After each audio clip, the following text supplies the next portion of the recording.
hip shift with wall reference. Sometimes the wall reference can just kind of help you orient yourself in space and help you get into the position. So I often like to cue a bear breathing exercise with our feet against the wall, and that just allows us to kind of orient, sense tension in the body, and also help release that tension in the areas that need it.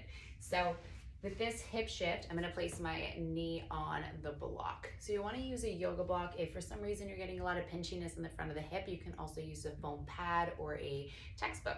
So I'm gonna come onto the yoga block with my foot kind of pressing up against the wall just for a little bit of reference.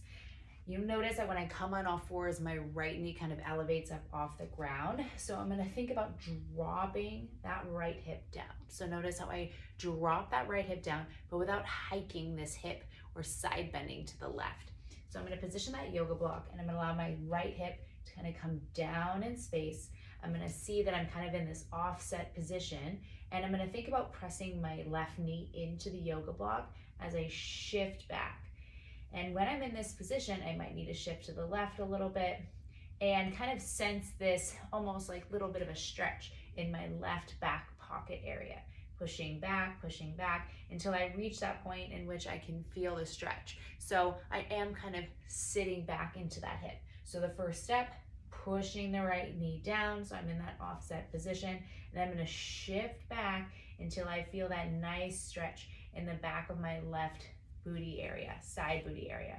Making sure that I'm not hiking my hip or side bending, so I'm allowing that hip to kind of lengthen behind me as I sense and feel that stretch in the back of the left hip pocket. I want to imagine my sits bones kind of spreading apart behind me, so I'm watching that I'm not tucking the booty, not hiking the hip, and I'm just kind of dropping the knee, pushing down, pushing through the left knee, shifting back in the hip, and hanging in this position and just breathing. Press actively through the hands,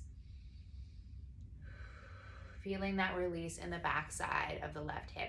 That might feel different when you switch sides, so just tune into that. Maybe you have the ability to kind of move farther back on one side or the other, or maybe you feel a more intense stretch. But that same thing, I'm gonna imagine dropping the left knee down, play around with the yoga block, shift back into the hip, and shift into my right side.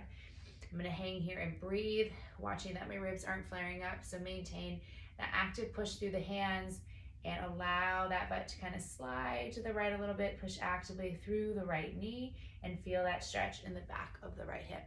So this is your quadruped bear hip shift with some wall reference.